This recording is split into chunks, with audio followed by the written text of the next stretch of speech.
Good afternoon to you all, and welcome to this Cambridge Festival event. My name is Jonathan Tame. I'm the director of the Jubilee Centre here in Cambridge. We are a social reform think tank that looks at issues in public life, social, economic and political issues from the perspective of a Christian ethical and social framework. And we are delighted to partner with the Cambridge Festival to offer you this event today, which is going to look at the life of Ramon Llull. And I'm delighted to welcome my colleague, Philip Powell, who is going to present the talk today. Philip is our training manager here at the Jubilee Centre. He comes originally from India, and he's regularly exploring the lives and legacy of figures in Christian history and political history. For example, I think at the last event we looked at, he gave a presentation on the life of Martin Luther King, Mahatma Gandhi, and Nelson Mandela. And he's previously explored other social reformers such as Toyohiko Kagawa from Japan. Anyway, I will hand over to Philip now to introduce the life and legacy of Ramon Llull. Over to you, Philip. Thank you, Jonathan. I hope you're all able to hear me. It's fantastic to be able to once again join with Cambridge Festival to do this event. I look forward to this every year. It's usually in the autumn, but here in spring, on a nice day like today here in Cambridge, I get to be in front of a computer and give this talk. So let me get into the talk that I've prepared for us today. As Jonathan said, my name is Philip, and I have been working at the Jubilee Centre for several years now. And as part of what I've done at the Jubilee Centre is to study the lives of people who have made a difference in the world. And this has been a sort of a personal journey for me as well. So some years back, I got really into studying the life of Pandita Ramabai, an Indian social reformer. I spent time studying about and giving talks on Toyohiko Kagawa, as Jonathan mentioned. So this whole idea of biography has really captured my imagination. And today I want to talk about Ramon Llull. So let me begin by trying to answer the question, why Ramon Llull? As I mentioned already, I'm not a Lullian scholar or a medievalist. This is new territory for me, and I'm trying to sort of make sense of this man's life. And I want to sort of give this talk. In the festival brochure, it said that I'm offering a fresh perspective, and I'm going to use this talk to talk about Ramon Llull, but also talk about it as what studying his life has meant for me. So this is both the personal talk as well as giving information about this man. Let me just say a few things as I get into the talk. My own field of study is international relations, and of course, international relations as a discipline has only been around for 100 years. But the more I've studied international relations, I've become aware of the medieval foundations of the modern world. That the discontinuity between the pre-modern world or the Middle Ages and the modern world is actually quite artificial. And a lot of what we take for granted in the modern world, including the subject like international relations, goes back to debates that were being had in the Middle Ages, in the High Middle Ages. The second point I wanted to also make as just an introductory comment before we get into the substantive part of my talk is that I have felt a great passion in my heart to build bridges of understanding between Muslims and Christians.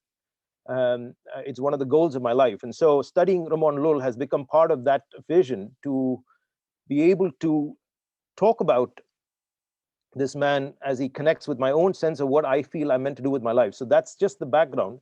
Let me get into why the life of Ramon Llull. When Samuel Huntington wrote his essay, The Clash of Civilization, and then later published his book, The Clash of Civilizations and the Remaking of World Order, religion was presented as self-contained worldviews that are mutually exclusive and incompatible with each other. And because of this, there can be only conflict between religious groups. Inevitably, what happens is these kind of views become self-fulfilling prophecies. So the dominant mindset was that religions actually clash with each other because they're self-contained worldviews.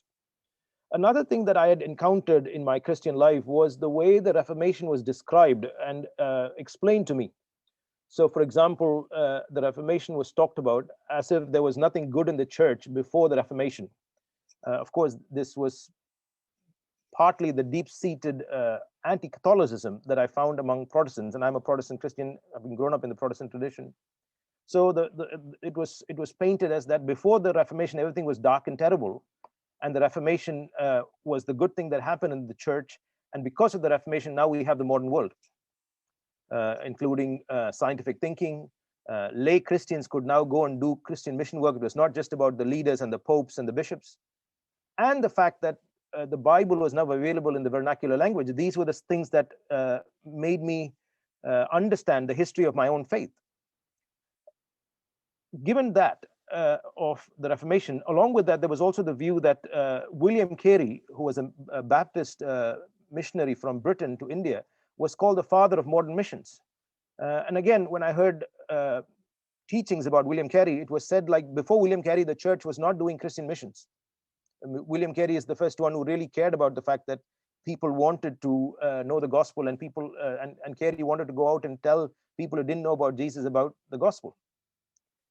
Along with that, there was also, and the reason I'm giving this background is to kind of contextualize my own sense of engagement with the life of Ramon Llull. There's also, in the Christian tradition that I grew up in, a very poor understanding of the life of the mind. Scholarship was seen as something suspicious. People who wanted to study and pursue knowledge were seen as turning away from the faith. And in fact, even it was seen as a lack of faith. And finally, just two more comments to make as I sort of give you the backdrop of how I've come to study the life of this man named Ramon Llull from the 13th century. This is sort of what the baggage that I was bringing to the study of this man and how studying his life has impacted me. There was also something called the Reconciliation Walk, which did incredible work going through Europe and arriving in Jerusalem to give an apology for what the Crusaders did, saying that Western Christians were sorry for how Christians back in the 11th century went out and killed Muslims in the name of Christ. But even when I heard about things like giving an apology for the Crusades, I didn't come across, I mean, maybe St. Francis of Assisi was mentioned, but Ramon Llull was never mentioned. I didn't know anything about him. And after 9/11, in my experience living here in Britain, I found it increasingly difficult and problematic that Christians talked about Muslims in a particular way. So, for example, I heard Christians saying that Muslims are seeking to destroy the West because they hate Christianity. Their religion is fundamentally violent and breeds terrorists. They want Islam to take over Christian Europe, and they're using migrants to do that. This is the kind of things I heard among Christians. And I kind of struggled with that because my view of the world was different, and I was genuinely trying to understand. At this point, I knew very little about Ramon Llull.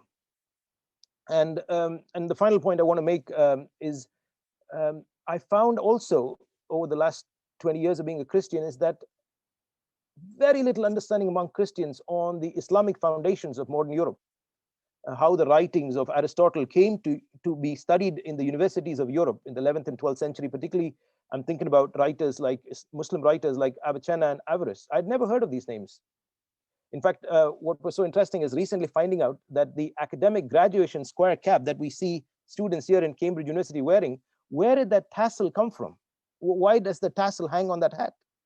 And these are the kind of questions that has made me recenter my understanding of history, my realizing how Anglo-American my Christianity is. And so when I come to studying the life of Ramon Llull, the great Spanish mystic from the 12th and 13th century, from the 13th and 14th century, I'm bringing all of this baggage. And so for me, the journey of learning about this man and studying his life has been a personal journey. In fact, let me quickly say that after 9/11, I wrote a paper about how to build bridges of understanding between Christians and Muslims. And in that paper, I concluded by mentioning Ramon Llull's name back in 2002, having hardly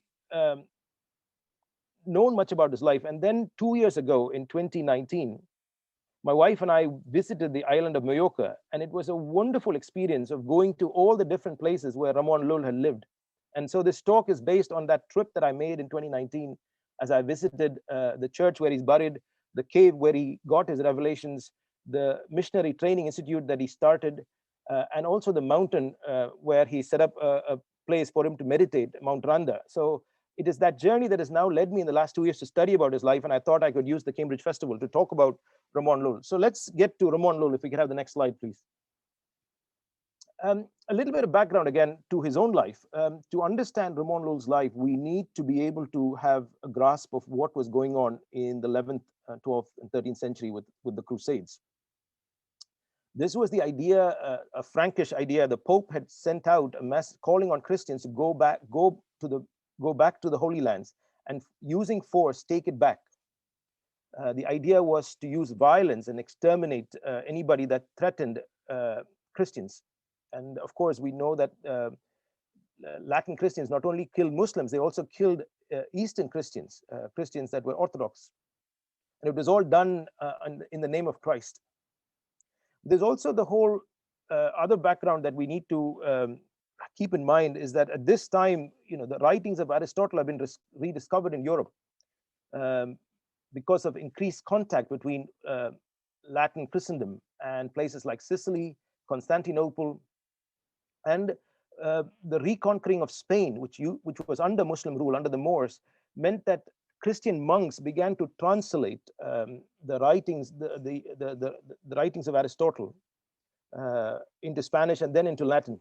And we know words like algebra and coffee actually came into English language through that process of translation, including, of course, the word, the concept of zero. Finally, the city of Parma itself is an interesting city, and where Ramon Llull was born and spent such a significant part of his life, is that it was a cosmopolitan city at the crossroads of Mediterranean trade routes. And the city of Parma became for Ramon Llull the social context, the experiment from where Muslims, Christians, and Jews could actually live peacefully together. And so even though James I of Aragon had conquered the island of the Balearic Islands and Mallorca, there were still a lot of Muslims and Jews living on the island. And finally, the last thing to mention in terms of cultural background, I want to mention the story of St. Francis of Assisi. Now, what is so interesting about St. Francis of Assisi is at the time of the Crusades, St. Francis of Assisi, during the Fifth Crusade, goes and meets with the Sultan of Egypt and seeks to tell him about the love of Jesus. So there is already, before Ramon Llull, someone like Francis of Assisi, who was seeking to do something different, who believed that what the Crusaders were doing was not right, and that Christians had to be about the love of Jesus. So now when we get to the actual life of Ramon Llull was born in 1232 into a prominent family in Parma. His family had actually come with King James of Aragon, King James the Conqueror, when they invaded Mallorca. And the king had given land to all the prominent families. And Ramon Llull was born into one of those prominent families. And he is privileged. He is able to know the king and his family. And some years later, he marries Blanca Picani, who's a relative of the future king, King James II. But Ramon Llull, at this point in his life, is not really faithful in his marriage. He spends his life writing love poems for women, pursuing them. And there is an incident, and in fact, I was at the church where they believe this incident took place, where he sees a beautiful woman and he pursues her on his horse into the church because he wants to read to her the poem he had just written for her. And this woman sort of is put off by Ramon Llull's behavior because she knew who he was. And she there's this dramatic moment where she uncovers her breast and shows him how cancer-eaten her breasts were and how she was actually physically unwell. And she says this to Ramon. Let me read what he writes. She said this to him.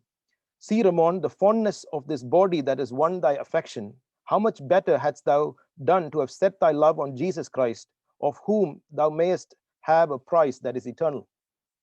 It was quite a stark moment where he is pursuing women. In fact, Ramon Llull said that the physical beauty of women, later he wrote this, was a plague and a tribulation to my eyes. He goes through this experience with this woman who tells him about Christ, and then a few days later, he's still in his home writing love poems when he has an experience where he sees Christ hanging on the cross and blood trickling down his hands and feet.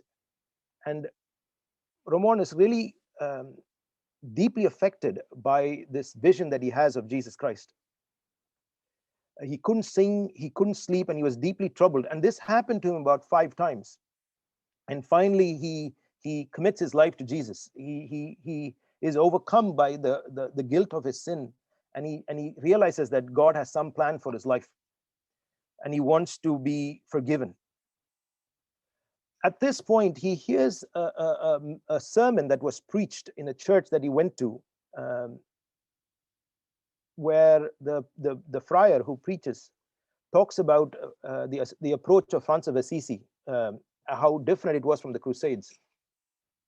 And Lull writes this later. I see many knights going to the Holy Land beyond the seas, thinking they can acquire it by force of arms, but in the end all are destroyed.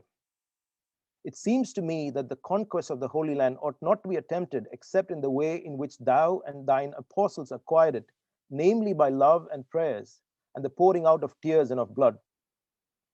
So after this conversion experience, Ramon Llull begins to realize that God wants him to bring the message of the gospel to unbelievers. And so he made three commitments in his life after he got converted. First, he wanted to do missionary work as an apologist and tell unbelievers about Jesus. Secondly, he wanted missionary training colleges set up so that people could be trained to go out and tell unbelievers about the gospel. And thirdly, he said he wanted to die as a martyr. And those were the goals of his life: to do missionary work, to set up a training college, and to die for Christ. He goes off on a pilgrimage in 1265. And when he's on this pilgrimage, something interesting happens. He meets Ramon Penyafort, who was also a Catalan friar. And Ramon Llull at this point is very keen to go to Paris, which is, of course, the mecca of intellectual life. And he wants to go there and study and prepare himself to do his missionary work. And Ramon Penyafort advises him against it and says, stay in Catalonia and just study, stay in Palma and study there. And so Ramon Llull decides not to go to study scholasticism and the writings of Aristotle. And in fact, in many ways, is a self-taught genius. He decides to find himself a slave.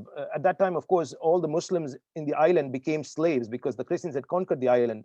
And he employs this slave to teach him Arabic.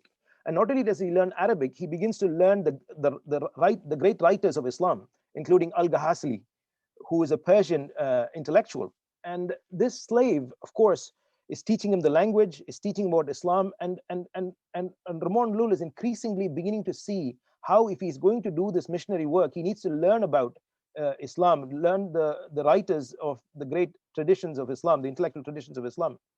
During this time, an incident occurs. I need to speed up as well, which is a very interesting window into Ramon Llull's life. There's a point at which the slave says something blasphemous about Jesus Christ, and Ramon Llull gets very angry and beats him up quite badly.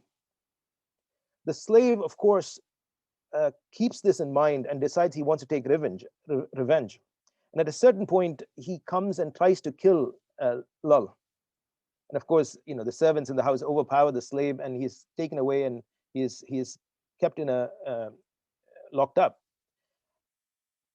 The old Ramon Llull at this point would have, with no hesitation, killed the slave. Instead, Ramon Llull goes away to pray and seek God's guidance as to what he should do about the situation. Of course, when he returns after 3 days of praying, he finds out that the slave, out of shame, had committed suicide.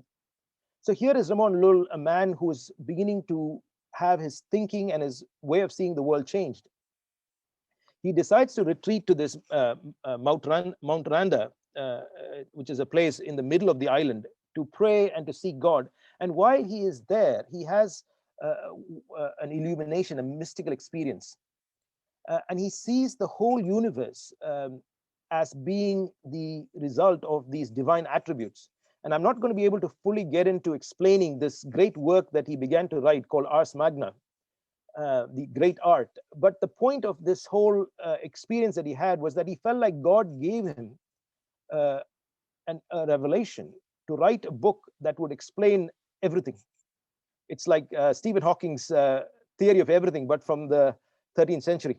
It was a book that was going to be able to be used by Ramon Llull to evangelize unbelievers and to show them their error, to bring about the conversion of the heathens, as he put it. So this was quite an extraordinary attempt by a layman who had actually at this point had not studied in Paris. He had not studied all the great writers of the writers like Averroes. He had taught himself. He hadn't gone to Paris to study, and there were other institutions of learning that were basically quite suspicious of what he was doing.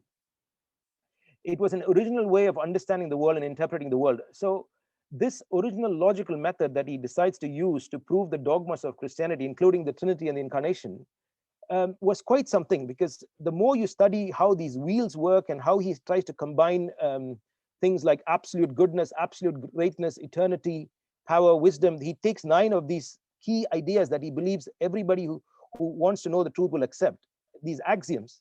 And then based on them, he decides to come up with a way to demonstrate to his hearers how only the Christian religion is true, particularly the idea of the Trinity and the Incarnation. Now, the more I've tried to study this book that he wrote, and or at least read commentaries on it, the more I feel confused. So I've given up trying to fully understand it, except that he felt that God had given him this understanding, and this book that he was writing was like a medieval Gothic cathedral. That's the only way to put it. It was an incredible piece of work, and of course now we know that the writings of Ramon Llull have influenced modern theories of computational theories. But I'll come to that in a bit. There's another book that he writes at this time that I want to mention as well, and it's called The Book of the Gentile and the Three Wise Men. And again, you hear in this book see Llull's attitude to people of other religions, particularly other Abrahamic religions. He calls all of them wise men, and these three wise men, each representing one of the 3 Abrahamic faiths. And Llull writes this book in such a way that the 3 wise men are trying to explain to the heathen what their religion is about. Llull is so fair and even-handed in how he represents the views of his opponents. I mean, this was not the kind of polemics that were being done, religious polemics at his time. And yet Llull wants to make sure that when he writes about what Islam believes, that when a Muslim reads it, the Muslim would say, yes, that's exactly what the Muslims believe. And that was his attitude. That was his approach to how he did apologetics. It was not the kind of apologetics we see where you discredit somebody's view by misrepresenting what they're saying. And so Llull sets out this great work that he's going to do, Ars Magnus, and use it to convert the heathens. But at this point, he hasn't done any missionary work except meeting Muslims and Jews in Mallorca. He then decides that he needs to travel, and I'll come to the bit about his travel. If we go to the next slide, please. One of the wishes that he had was to set up this missionary training center, this monastery in Miramar. And I again was able to visit that place, and it's on this mountaintop with a beautiful view of the Mediterranean Sea. And there he sets up in 1276 a place dedicated to teaching Arabic to missionaries that were going to go out and evangelize Muslims. And he himself spent 3 years there teaching the friars all the major works of Islamic scholars, as well as how you can use his art to convert the heathens. So here he was not only wanting to do Christian work himself, he wanted others to be trained in it. And of course, the first book that was ever printed in Mallorca was printed at this monastery, Miramar, and it still is there as a place of learning. I want to get to the bit where he goes on his missionary journeys, and he in 1293 decides to go to Tunisia as a missionary to tell Muslims about Jesus. At this point, he's 61 years old, and he decides that he needs to go to Tunisia. And of course, he's thinking about Tunisia because it was the center of the Muslim world in Latin Christendom. He gets his stuff loaded onto the ship, and he is ready to go there and to tell Muslims about Jesus. But something happens in him, and this is what Samuel Zwemer, one of the guys who has written a biography in his life, says this.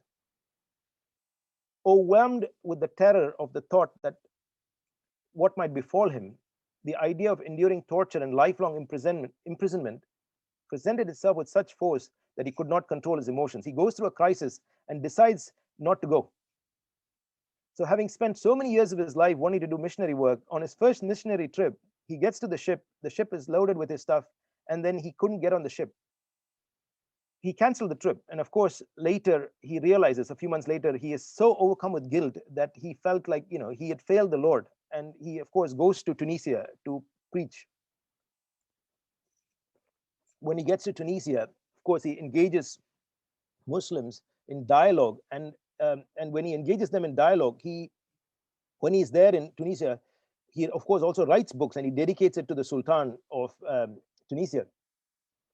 One of the things he's willing to say when he's there as a missionary, he said, if you can prove to me the errors of my view, I am willing to give up my Christianity and convert to becoming a Muslim.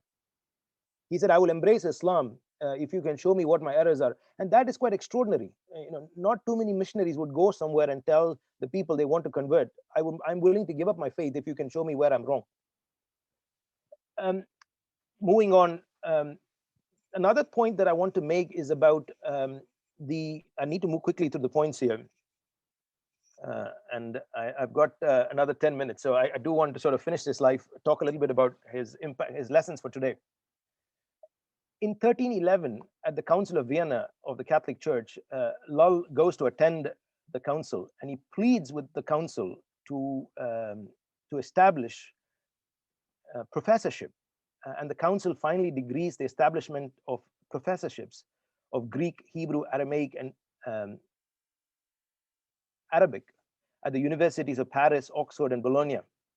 And that's quite an achievement for him, because he had been pleading with the authorities of the church to set up these centers, set up professorship for learning Arabic. Of course, Arabic was not immediately set up, but he believed that if you're going to communicate the Christian truths to people who are not believers, you had to learn their language. And I want to mention, of course, his last and third mission, his final missionary journey, which again, he goes back to Tunisia. At this point in his life, he is over 80 years old, and he still wants to go back to Tunisia because he wants to go back and meet some of the believers that had been converted. But he also wanted to go and teach people there about the Christian religion. And this is what Samuel Zwemer writes. He pleaded with love, but spoke plainly the whole truth. The consequences can be easily anticipated. Filled with fanatic fury at his boldness and unable to reply to his arguments, the populace seized him, dragged him out of town, and later stoned him on the 30th of June, 1315. There's some discrepancies as to the actual nature of his death. Did he die in Tunisia, or was he badly wounded and the merchants who found him there brought him back to Majorca and he died there? But we do know that he was buried at the Church of St. Francis, and the photo that you see there on the screen is the place where he's buried. And I was able to go to visit the church, and as I knelt there and prayed at that the tomb of Ramon Llull, I was just overwhelmed by this man's love and passion, love for the Lord and passion to make the truth known. So coming to the next slide, there is still the question of whether he is a hero or a heretic. Was he a man who was an egomaniac driven by some lunatic ideas, or was he genuinely somebody that has contributed to human civilization and to the work of Christianity? So here he is, written over 265 works in Catalan, Arabic, and Latin. Just after he died, of course, Pope Gregory XI condemned 20 of his books, and his ideas were denounced, even though he himself was not condemned. His books were condemned. Of course, a few centuries later, we see that Pope Pius the Ninth, he was beautified, and he has contributed enormously to culture, particularly his contribution in terms of the Catalan language. You know, he is called the Catalan language itself is understood to be a language that is Lullian. He is. Let me quickly say what. Yeah, the idea of the Catalan movement at the moment for independence looks back to Ramon Llull as the key figure in the development of Catalan national identity, because he wanted to write not in the Latin language of the church, but in the language of the people, in Catalan. So let me kind of try to, one last point about his legacy. Increasingly, there is understanding that his writings have contributed to computational theory, and that is why he is known as the great grandfather of computer science. And one key thing to say about that is that he saw that you could use a mechanical method to communicate the truth, and that is what has now become in computer science, particularly in modern algorithms. A lot of what is thinking laid the foundation, particularly through Leibniz, who took his writings and then developed them further. So let me come to I want to spend the last few minutes talking about lessons for today, which is where I feel we could kind of look at his life and see what we can learn from him. There's so much more that I can say about his life and his work, but it'll be good to kind of consider what we do with a man like him as we think about him today. Llull was a religious bridge builder. Particularly, he wanted to bring the three Abrahamic faiths together and did not shy away while trying to do that from the key doctrines of the Christian faith, particularly the Trinity and the Incarnation. His missionary work was about listening and affirming the humanity of unbelievers or the heathens. It was based on a kind of mutual exchange. He wanted conversion to the truth without coercion. The truth of Christianity mattered to Ramon Llull. He was not some kind of postmodern ecumenist who said, you have your truth, I have my truth. But it was a way in which he wanted to communicate his truth that showed that he himself was willing to pay a price for that. A second thing to mention about Llull's life is that he did not have an official position in the church. He was a lay Christian, and yet he made such a huge contribution to Christianity. A self-taught man that contributed to the work of Christian missionary work. Another thing to mention about Llull's life that stands out to me is that he did not see a conflict between revelation and intellectual life. In fact, he was somebody that was constantly meditating and engaging in mysticism. He did not separate faith and philosophy. He used the power of reason to do missionary work, but was not a rationalist. He also wanted to convert intellectuals and people in positions of power. I've already made the point about the power of vernacular language. You know, he believed in the power of vernacular language. He knew and wrote in Latin, which was the official language of the church, but he also studied Arabic to engage Muslims and also wrote in Catalan. And finally, he died as a martyr. He did not separate faith and works. He was no ivory tower intellectual. He was on the ground missionary. Everything he did with his life came out of his love for God and Christ. And of course, as he wanted to all his life, he died as a martyr.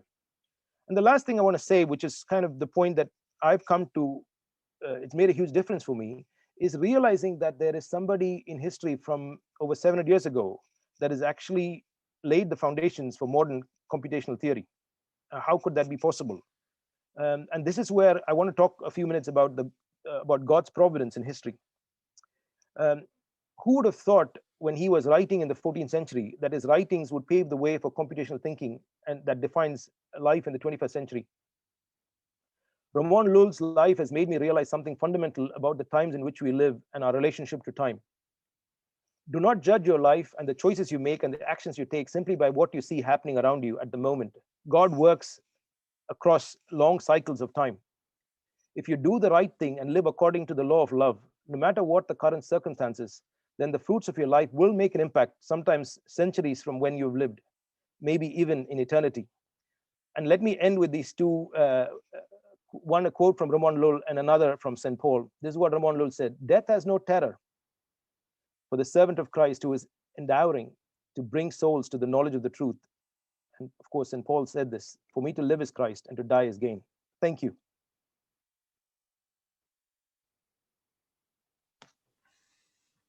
Great. Thank you so much, Philip. I think that's been an excellent overview.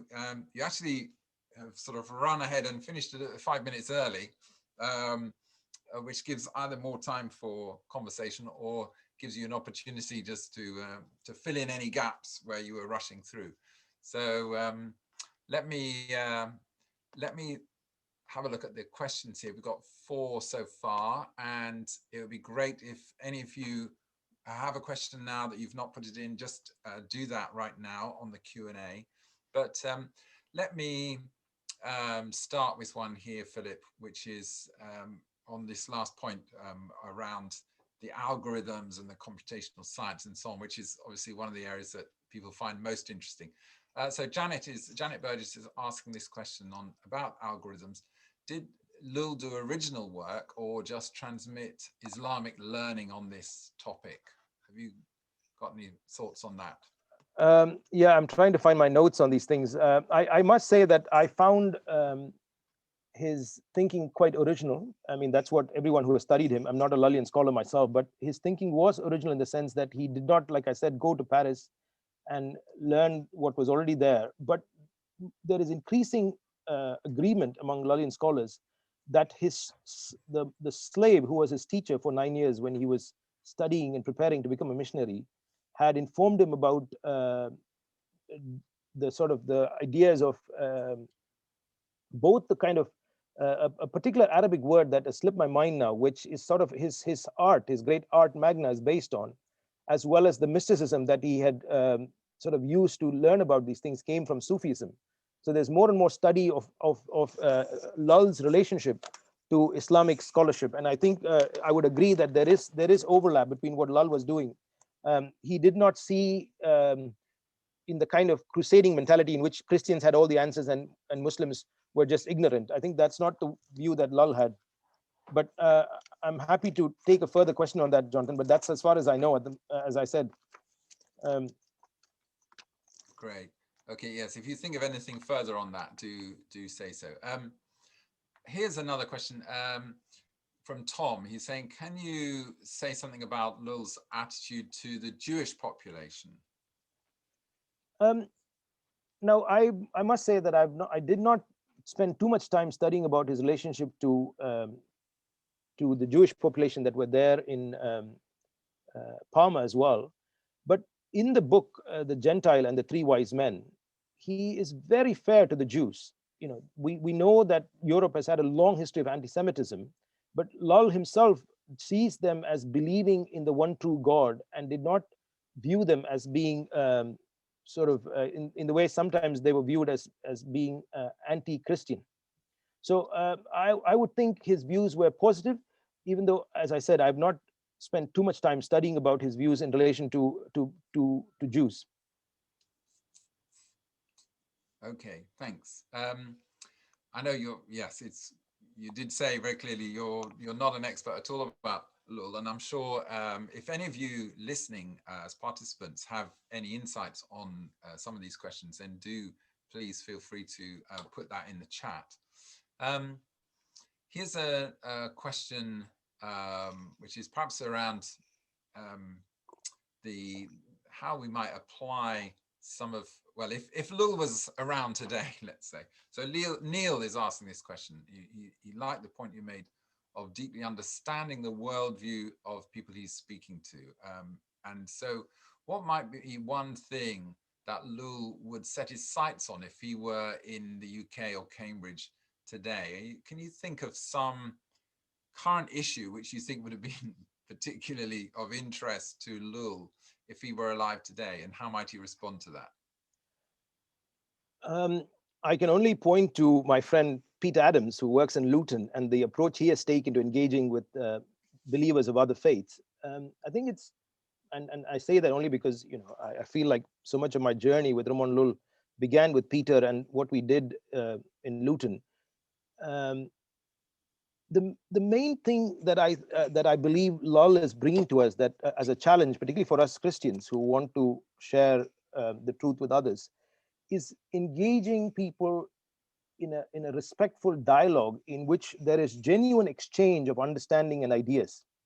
Um, and that requires a degree of vulnerability. It involves a degree of risk. But to do that is to actually be willing to listen and see the world from another person's point of view. Because so often when we take an approach where there are people who have ideas and those ideas are wrong, we decontextualize those ideas from the humanity of the person holding these ideas. And that humanity of the person includes dimensions that go beyond the intellect. There's a social context in which this person who is holding certain ideas lives their life. And to understand that context and to understand the person means that we as Christians are willing to take a risk, willing to make ourselves vulnerable, because in that exchange, often you would find that the so-called people that are outside the church or unbelievers are actually bringing correction to your own views about God and the faith. In some ways, it reminds me of what happened with Peter and Cornelius.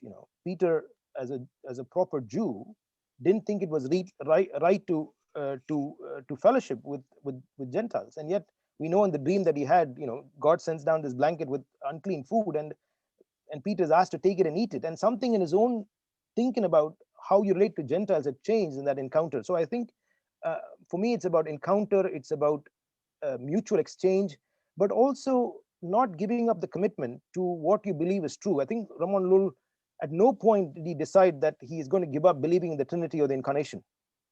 He believed those things were true, and that's what came to him in that cave in Mount Randa. But it's about how you engage others while at the same time being true to the orthodoxy of your own faith. Would be one point. Maybe Yes. I could ask, the question can be asked in a different way, and I might have other things to say. No, thank you.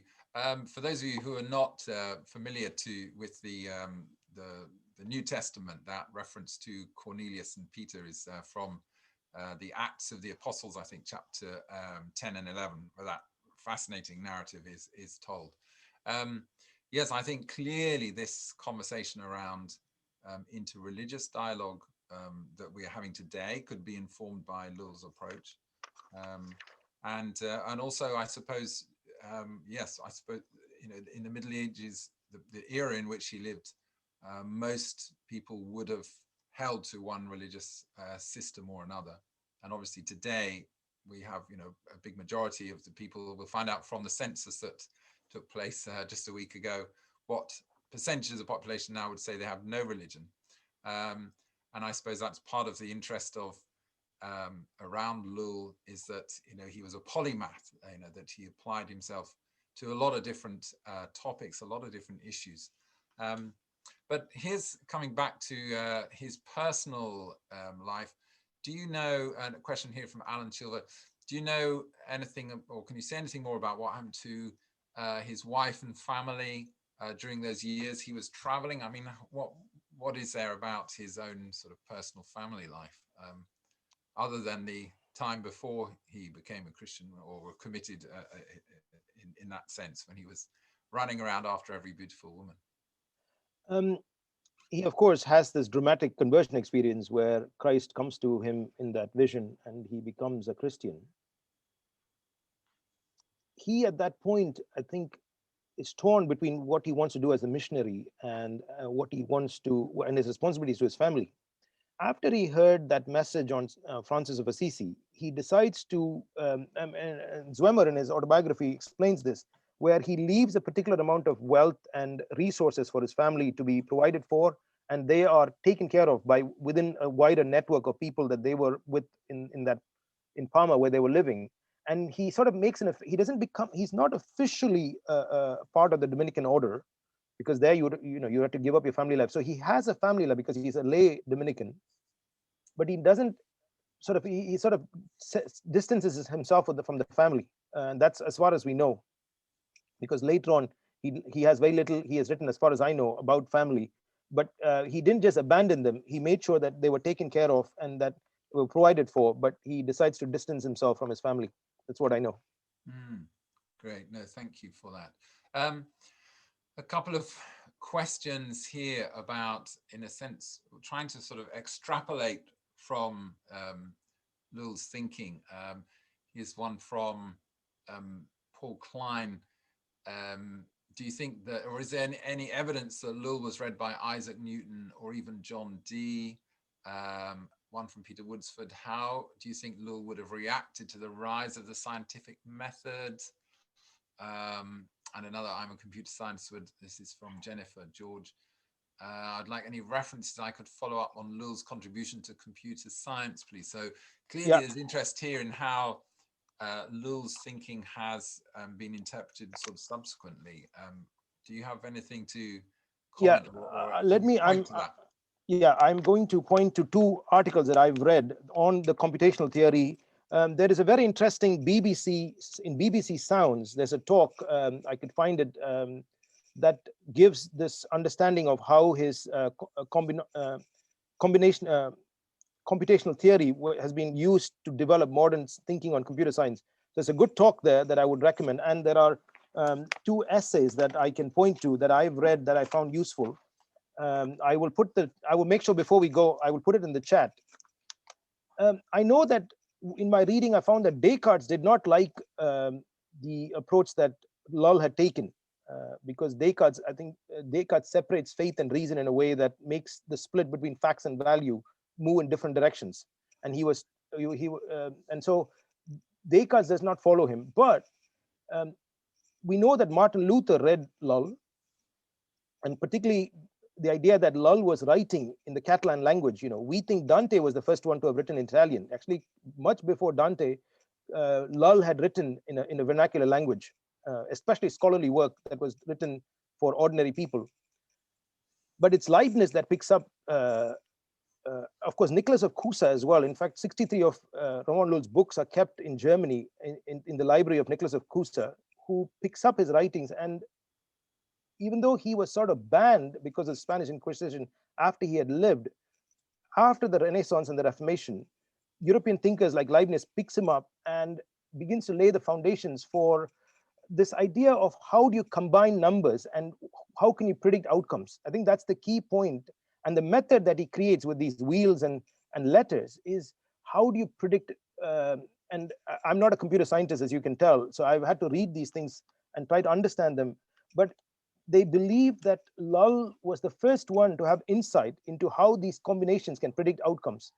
In fact, a new writing of him that was discovered recently also shows that his thinking has actually laid the foundations for voting theory. How do you predict outcomes in votes?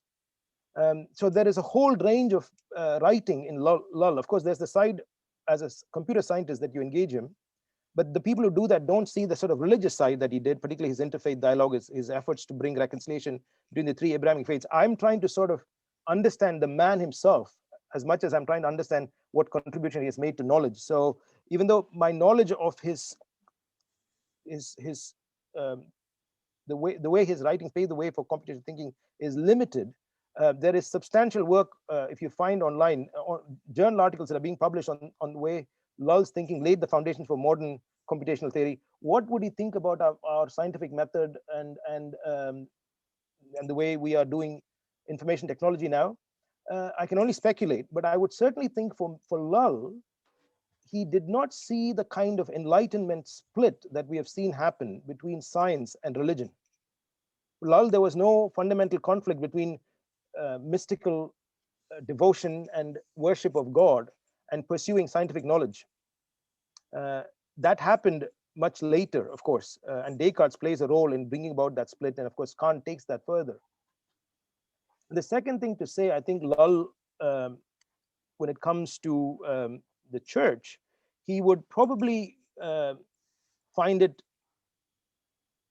whole anti-intellectualism in the church quite unattractive, because he definitely saw that there was a need to engage the intellect, particularly to engage the great writers of the Islamic faith and to engage their thinking. So that would be another thing that I think if Llull was around today would comment on. But of course, as I said, I can only speculate. Great, no, thanks, Philip. Here's one from William Thompson, and he obviously shares the aspect that motivated you to study Llull in the first place, and this is the dialogue and engagement with Muslims today. So William is asking, what text would you recommend to gain a Christian exploration of Islam that's in line with what you shared, wanting to learn and to some extent understand, to provide a basis for engagement. He's saying, is a little knowledge valuable? How much should we know before we're equipped to communicate? That's a good question. Obviously, you've talked about a little bit of experience in Luton with Peter Adams, who I believe was or is on this webinar. Do you have any reflections on your own learning there? Yeah. Thank you, William. I'm happy to send William a message later, because William and I are friends. I didn't plant that question, to be honest with you. There is significant Christian contribution to the study of Islam. In fact, if there's one thing that distinguishes Christianity from Islam, which I should say, is that Christians have always been committed to studying Islam. I wish there were great commentaries of Christianity written by Muslims, whereas Christians have, through the centuries, have always studied Islam. I'm thinking about the book that I mentioned by Samuel Zwemer, which is a great book to read on the life of Ramon Llull, of course. Llull, the first great missionary to Muslims. I have the other book that has been written by Alison Pearce, which is also a biography on Llull that is worth reading. But for me, in my study of Islam, the writers that have helped me the most is Kenneth Craig, the Anglican bishop, whose books on Islam I found very helpful. But also, it will be good, I think, for Christians to just read the Quran. I've got a Quran next to my bed that I read. It's a Quran that's been published with commentaries on how there are verses in the Quran that connect with the Bible. And I find that helpful, actually. But there is plenty out there to study, both secular writers that are writing on Islam, but also Christian writers that have written on Islam, but also read Islamic writers themselves. And the need to do that, and on the question of how much knowledge do we need before we can actually engage, I think the best thing to do is to make friends with Muslims. I had a friend at university who was a Muslim, Atiq Ahmed, and he would teach me things that I didn't know. I couldn't have read these things in a book. So I think personal friendship, sharing meals together, and just being humans together allows you to understand their faith in a way that you will never get from a book. And you will realize, one of the things you quickly realize when you do that is Islam in Morocco is very different from Islam in Pakistan or Islam in Britain. So this idea that there is one Islam out there that we are trying to somehow engage with is not true. So those would be some of the things I would add, Jonathan. Great. Well, thank you so much, Philip. Well, we have a few more minutes, but there's no more questions. I'll take one more question if there's anybody got a question, because I know that we've responded to all the ones that were put up. So unless someone is unless you have a question, Jonathan. No, I think I do find it really valuable to be able to try and understand some key thinkers from different periods in history. And clearly, as the Jubilee Centre, we are, as you mentioned at the beginning, we're particularly interested in people who have made a real impact on their own culture or on the worldview of their contemporaries. And have perhaps led to real social reform. I wonder if you would say that to what extent was Llull a reformer? What do you think his most lasting impact was on? I would certainly think if you're attempting to bring about bridges of understanding between the three Abrahamic faiths, you are reforming something in society, because back in the day, the idea of the social and the religious were not in two separate worlds. Yeah. When you're engaging in religious work, you're actually doing social work. When you're doing social work, you're doing religious work. So there was no separation. I think he was also trying to reform the church. We think Martin Luther as the great reformer, but there were many before him that were attempting to bring reform in the Catholic Church, particularly his vision to see the church wanting to support missionaries. When the church was so caught up in the Crusades and taking back the Holy Lands, he also wanted to bring about a reconciliation between the Latin Church and the Church of the East, the Nestorian Church. And there's a whole bit of Llull's writing on the Virgin Mary and her Immaculate Conception and all of the things that he was committed to. So he was, in a sense, a religious reformer whose reform had implications for society. The other thing for us at the Jubilee Centre that I think is hugely important to grapple with is how much, as Protestant Christians, we seem to think God was somehow sleeping after St. Paul had been around and didn't do anything till Martin Luther showed up. Yes. It's a great tragedy that we don't read Catholic writers. We don't know any of the fathers. If I said, have you read the Cappadocian Fathers? Most Protestants would not know anything about it. Mm. So there is a great need to look at time and what God is doing in time over generations. And I think that's the lesson. The main lesson that I've taken away from Ramon Llull is that God works across time in centuries, not in Yes. 10-year or 20-year cycles. In Yes. fact, my big saying is God works in 1,000-year cycles. And to sort of get caught up in that, not just sort of the moment what we are doing. That's just a thought. So Yeah. I know we're coming to the end of our time. Well, we have 4 minutes, and I've got two very late entries here in terms of questions. One is from Peter Woodsford again. Are there other Christian writers who have sought to reconcile the three Abrahamic religions? I know that at the moment there is quite a bit of effort here in Cambridge, particularly with someone like David Ford, who has been wanting to bring what they call scriptural reasoning, the scriptural reasoning movement that has tried Yes. to bring Muslims, Jews, and Christians to study their scriptures together on topics like debt or topics like justice. So there is that movement. But I must say that Lull, in that sense, was a pioneer to bring about this idea that the three Abrahamic faiths are actually have more in common than what separates them. So, but I'll leave that there, Jonathan. I'm going to, before we finish, find the two articles on computational thinking that I had in mind so that I can put it on the chat.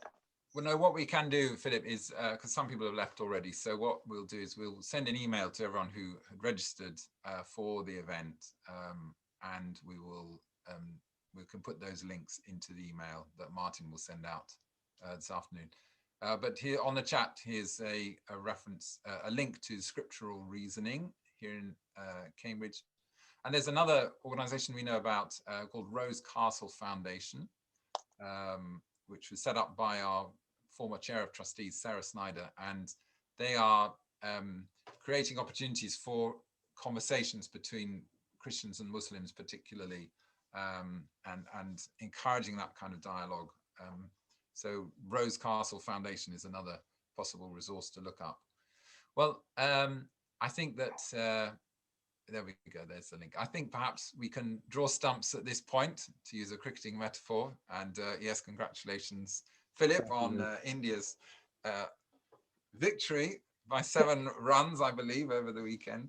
Can I just say one other thing that I wanted to say about Ramon Llull that just crossed my mind, is I found it quite frustrating that there's hardly any talks given in English about Ramon Llull's life on YouTube. Usually with other reformers that I've done, I've been able to access quite a lot of information in English about the lives of these people, but there is hardly anything. So if there's anything that I'm hoping that comes out of my talk, a little talk that can cause an avalanche, is that more Christians in the English-speaking world will begin to engage in his life and learn from him, because I think he's hugely valuable. So I'll stop with that.